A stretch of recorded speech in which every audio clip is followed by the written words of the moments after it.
बात बिहार की सियासत की, जहां पर बिहार के महागठबंधन के घटक दल विरोधियों से लड़ने से पहले आपस में ही भिड़ते हुए दिख रहे हैं। महागठबंधन में कोई अपना हठ यानी जिद छोड़ने को तैयार नहीं है और कांग्रेस ने आधी रात को उम्मीदवारों की चौथी लिस्ट जारी करके आरजेडी की परेशानी बढ़ा दी।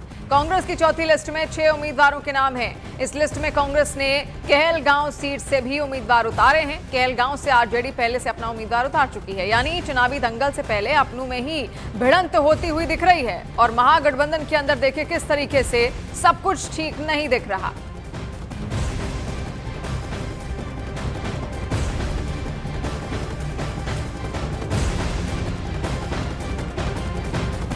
तो देखिए किस तरीके से कलह अंदर खाने अब बाहर आती हुई दिख रही है और कई ऐसी सीटें हैं जहां पर सभी पार्टियों ने अपने अपने उम्मीदवार यहां पर उतार दिए हैं। यानी कि महागठबंधन के अंदर जितनी भी पार्टियां हैं, कांग्रेस हो, जेएमएम हो, इसके अलावा आरजेडी हो, एक ही सीट पर अपने अपने उम्मीदवार यहां पर उतार दिए गए हैं। यानी कि कोई फॉर्मूला ये तैयार कर नहीं पाए और उसके बाद ऐसी स्थितियां यहां पर बनती हुई दिख रही हैं। हमारे दो सहयोगी इस वक्त हमारे साथ जुड़ रहे हैं। अमित पांडे हमारे साथ जुड़ रहे हैं और चंद्रमोहन भी हमारे साथ यहाँ पर मौजूद हैं। सबसे पहले चंद्रमोहन, सवाल देखिए आपसे ही यहाँ पर करेंगे।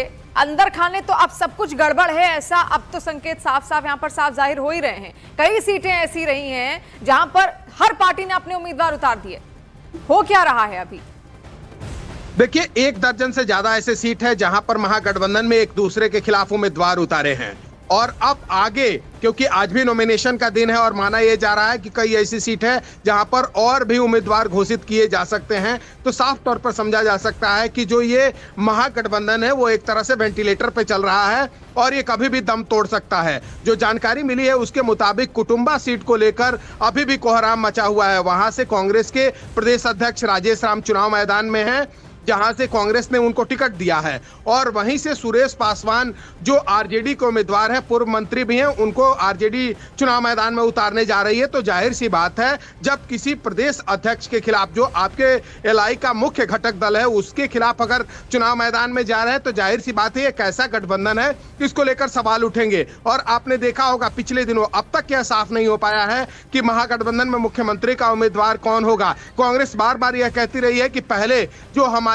सीटें हैं उसको आरजेडी के तरफ से क्लियर किया जाए। 61 सीट है जिसको लेकर डिमांड किया गया है कांग्रेस की ओर से कि 61 सीट जो है जब तक आरजेडी क्लियर नहीं करती है वो आगे महागठबंधन में चुनाव में है या नहीं है ये साफ नहीं कर पाएंगे। वहीं आरजेडी की तरफ से भी ये साफ कर दिया गया है कि जब तक महागठबंधन में तेजस्वी यादव को मुख्यमंत्री का चेहरा आप घोषित नहीं करते हैं तब तक ये आगे बात नहीं बढ़ पाएगी। तो दोनों तरफ से जो सूत्रों से जानकारी मिली है उसके मुताबिक कांग्रेस ने जो शर्त रखी है 61 सीटों का, उसको लेकर कहीं ना कहीं आरजेडी में नाराजगी है और आरजेडी के नेताओं ने भी साफ कह दिया है कि जब तक आप मुख्यमंत्री तेजस्वी यादव के चेहरे को घोषित नहीं करेंगे अब आगे बात नहीं होगी। और जो जानकारी मिली है सूत्रों से उसके मुताबिक कांग्रेस के नेताओं से आरजेडी के नेताओं की बातचीत भी बंद हो चुकी है। तो साफ तौर पर यह समझा जा सकता है कि ये गठबंधन जो है वो खटाई में पड़ते हुए दिख रहा है और ये महागठबंधन जो है वो आईसीयू में है जो कभी भी दम तोड़ सकता है। तो देखिए, इतनी रस्साकशी हुई, कई दौर की बैठकें यहां पर हुई, लेकिन नतीजा यही निकला, आपस में ही सिर फुटावल महागठबंधन के अंदर लगातार चल रहा है। अमित, सबसे पहले तो क्या अपडेट आपके पास और इसके अलावा फायदा क्या हुआ? इतनी रस्साकशी हुई, इतनी मेहनत हुई, सब एक साथ आए, लेकिन अब तो सब अलग अलग ही दिख रहे हैं, सबने अपने अपनी राहें चुन ली हैं, ऐसा लग रहा है।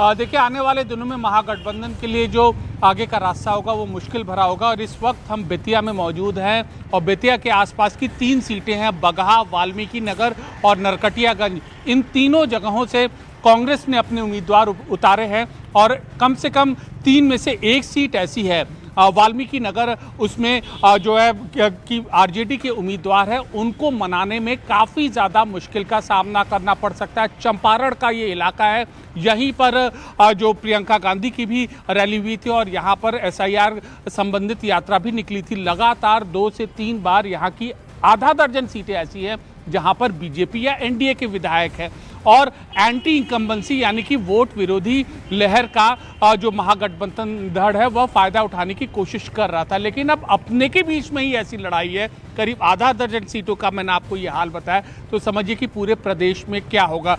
एक बड़ी चुनौती है उनके साथ एकजुट होकर अपने आप को प्रदर्शित करना एकजुट होकर जनता के पास जाना, जनता के साथ संवाद कायम करना। शिवानी, अगर वहीं उलट आप एनडीए की रणनीति को देखिए तो उनका चुनाव प्रचार अभियान 2 दिन पहले ही शुरू हो गया है।